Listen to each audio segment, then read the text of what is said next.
Now we are going to show that magnetic force do not do any work on a moving charge q.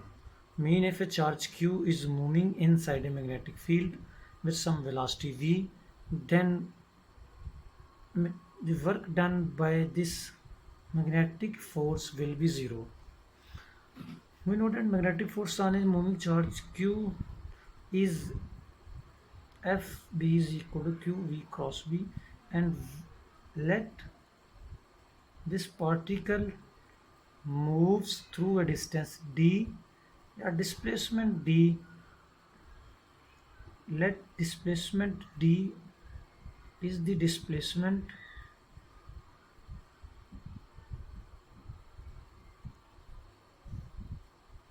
of particle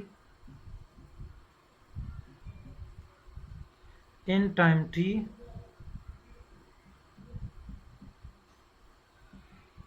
with velocity v.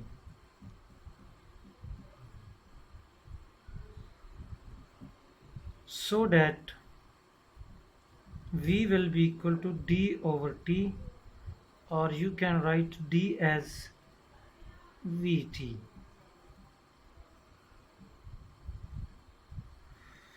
Particle is moving with constant velocity v, and d displacement will be equal to v into t.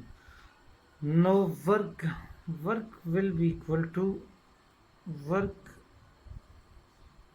w will be equal to work due to magnetic field b will be equal to f b dot d, and fb is equal to q v cross b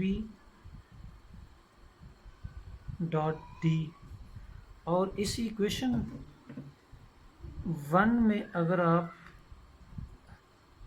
equation two की value D की value put करते हैं आप, तो आपके पास आ जाएगा D is equal to Q V cross B dot V T, और डॉट वी टी आपके पास आ जाएगा. तो नेक्स्ट आप देखते हैं कि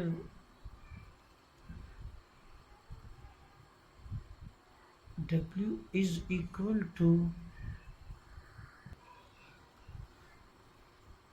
Q T into V cross B dot V. Where is the scalar triple product in which you can interchange cross and dot, और ये आपके पास आ जाएगा क्यू टी, और साथ आप इसको लिख सकते हैं. और यहाँ पे आप नेक्स्ट देखिएगा कि v क्रॉस b will be a vector that is perpendicular to both v and b. तो आपके पास ये एक वेक्टर आ गया जिसको लेट्स सपोज आप एस वेक्टर कह दें. तो S vector Q T into S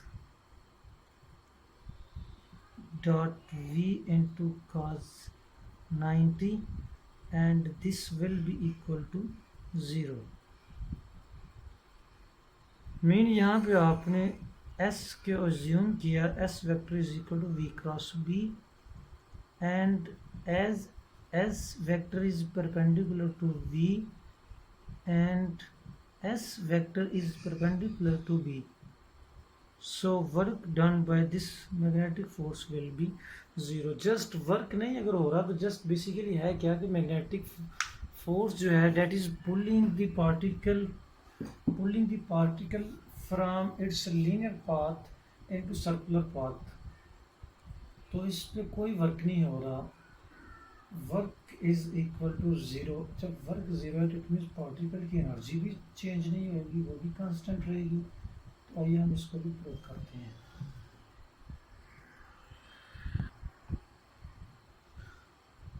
Show that magnetic field do not change the kinetic energy of a charge q moving in the field. अब हम देखते हैं कि सबसे पहले काइनेटिक एनर्जी किसके इक्वल है. तो काइनेटिक एनर्जी आपके पास इक्वल है 1/2 mv²। तो काइनेटिक एनर्जी आपके पास 1/2 mv² के इक्वल है, और इसको आप लिख सकते हैं 1/2 mv.v, so that it will be equal to v²। now if the kinetic energy of the particle जो पार्टिकल मूव कर रहा है उसकी अगर एनर्जी कांस्टेंट रहती है तो इट मीन वो टाइम के साथ तो चेंज नहीं होगी। जब जब चार्ज मूव कर रहा है तो एनर्जी सेम ही रहेगी। तो we find the change in kinetic energy with respect to time. तो ये हम इसको फाइंड करते हैं। तो हम इसका डेरिवेटिव अगर हम लें d/dt ऑफ काइनेटिक एनर्जी का अगर हम डेरिवेटिव लेंगे तो आपके पास क्या आएगा, it will be equal to d/dt into 1/2 mv.v, that goes to 1/2 md/dt into v.v, that can be written as 1/2 m dv/dt dot v plus 1/2 m v.dv/dt। तो ये आपके पास डेरिवेटिव आ गया। तो ये सेम टर्म है दोनों, dv/dt डॉट v और v.dv/dt same है, because you know a.b is equal to v.a। ये आपके पास आ जाएगा m dv/dt डॉट v, और ये आपके पास आ गई इक्वेशन, आप इसको कह लें। और यहाँ से हम बेसिकली जो रूल यूज़ किया वही है कि a.b is equal to b.a। तो इसको हम लिख सकते हैं m dv/dt आपके पास एक्सेलरेशन आएगा एंड v, ये आपके पास आ जाएगा ma is the force mean acceleration किस वजह से है, डेफिनेटली अगर इस ऑब्जेक्ट पे कोई फोर्स लग रही है तो उसी वजह से एक्सेलरेशन होगा, अदरवाइज एक्सेलरेशन तो नहीं होगा। Mean we know that F is equal to ma, acceleration is directly proportional to applied force. तो अप्लाइड फोर्स यहाँ पे कौन सी है, Fb और डॉट v। तो Fb dot v will be equal to FBV into cos 90, and this goes to FBV into 0, and this will be equal to 0 because F is perpendicular to V, or because cos 90 is equal to 0.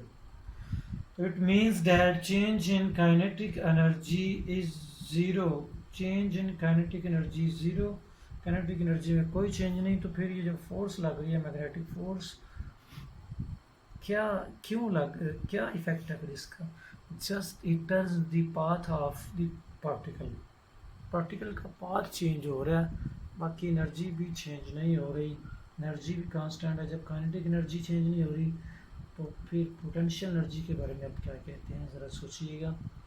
Hopefully आपको lecture की समझ आ गई होगी। Thank you, अस्सलाम वालेकुम।